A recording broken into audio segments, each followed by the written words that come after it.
Apoio Cultural. Grupo Joia. Seu grupo, sua moda. Grupo Santa Casa Saúde. Seu bem-estar em todos os nossos planos. Alô, telespectador da TV Barretos, seja bem-vindo ao programa Quero Saber. O programa Quero Saber é feito com muito carinho para o seu conhecimento e entretenimento. Esta é a proposta de nosso programa.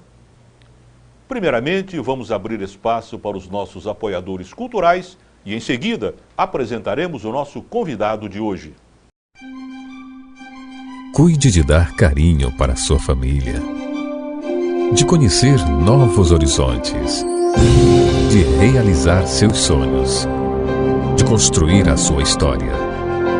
Que da sua saúde e de sua família, nós cuidamos. Grupo Santa Casa Saúde, o único com hospital próprio em Barretos e região. Seu bem-estar em todos os nossos planos.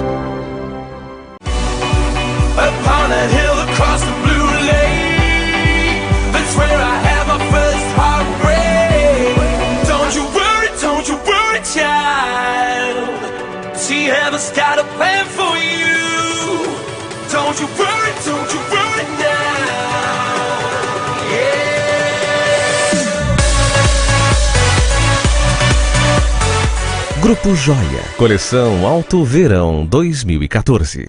Hoje temos o grato prazer de entrevistar o Dr. Luciano Oliveira Silva, juiz de direito da 2ª Vara Criminal e da Infância e Juventude da Comarca de Barretos. Vamos procurar abordar neste programa tudo sobre adoção de menores, o ECA, que é o Estatuto da Criança e do Adolescente, sobre a criminalidade de um modo geral e demais assuntos da atualidade. O Dr. Luciano de Oliveira Silva, 36 anos, é juiz titular da 2ª Vara Criminal e anexo da Infância e Juventude da Comarca de Barretos. Ele cursou 1º e 2º graus em escola pública em Guaíra, São Paulo. Graduado em Direito pela Faculdade de Direito de Franca, turma de 1999. Participou de cursos de atualização profissional e palestras proferidas pela Escola Paulista de Magistratura. Participou, dentre outros, do curso do Conselho Nacional de Justiça sobre Gestão Administrativa. Ele atualmente é coordenador da APAMAGES, Associação Paulista de Magistrados da Circunscrição de Barretos. O Dr. Luciano de Oliveira Silva foi estagiário do Ministério Público do Estado de São Paulo em 1998, primeiro colocado no concurso da região de São José do Rio Preto. Foi escrevente técnico judiciário de 1999 a 2004, aprovado em concurso público. Foi analista do Ministério Público Federal, cargo privativo de bacharel em Direito, aprovação por concurso público em 2005. Juiz de Direito desde abril de 2005, aprovado em concurso público de provas e títulos. Sua primeira comarca foi em Fernandópolis, como juiz substituto até novembro de 2006. Foi juiz titular da comarca de Colina entre 2006 e 2010. Atualmente, como já dissemos, é juiz titular da 2ª Vara Criminal em Infância e Juventude da Comarca de Barretos, isso desde novembro de 2010. O juiz foi bom aluno, assim, ou foi peralta na escola, doutor? Olha, o senhor tem que fazer essa pergunta para os professores, né? É verdade, é verdade.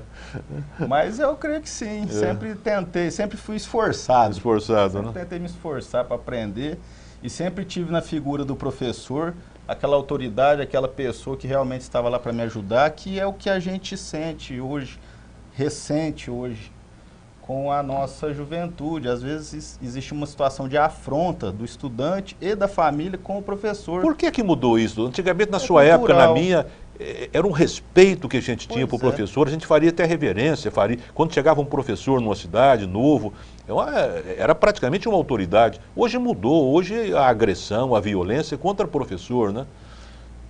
São vários fenômenos, né? Sempre que a gente lida com questões sociais, a gente não pode simplificar ou superficializar a discussão. São vários os fatores, né?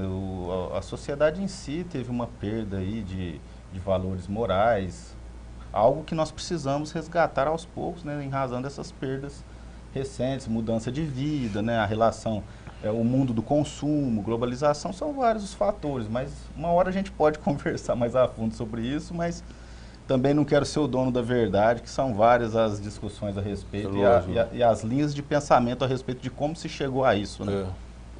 Doutor, o senhor trabalhou, a sua primeira comarca foi Fernandópolis, depois o senhor passou para Colina, foi juiz titular em Colina e agora em Barretos. Há alguma diferença de judicar numa cidade menor ou numa cidade maior? Qual a diferença que o senhor colocaria aqui para o nosso telespectador? Olha, existe diferença. Sempre a gente tem, quando se fala de serviço público, sempre existe a questão da estrutura e a questão da demanda.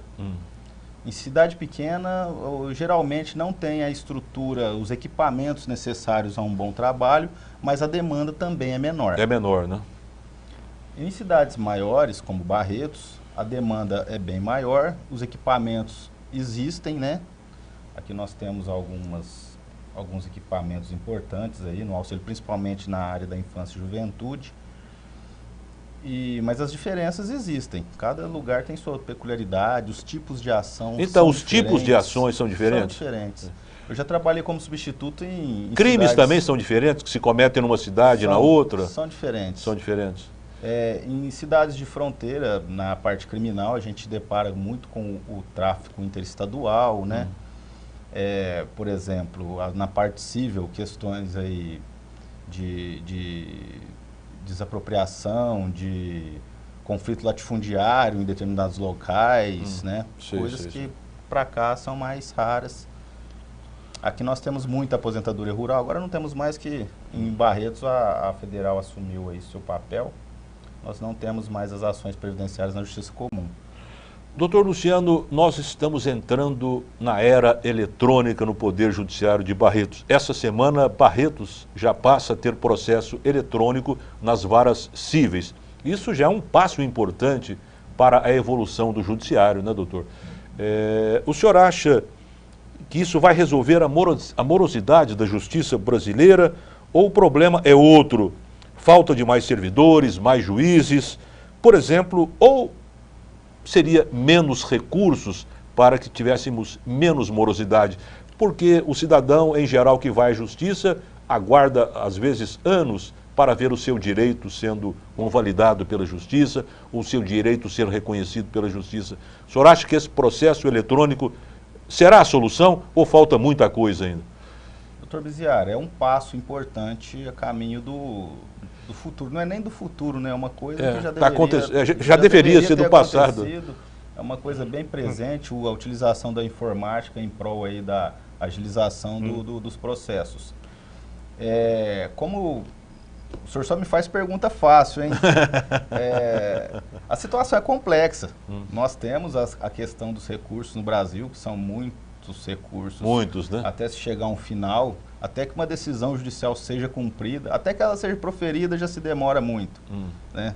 É uma corrida de obstáculos, você tem que passar por riachos, por pântanos, por uma maratona. É uma maratona com barreiras, até se chegar a uma decisão. O senhor sabe muito bem, o senhor é advogado militante na comarca, sabe como funciona.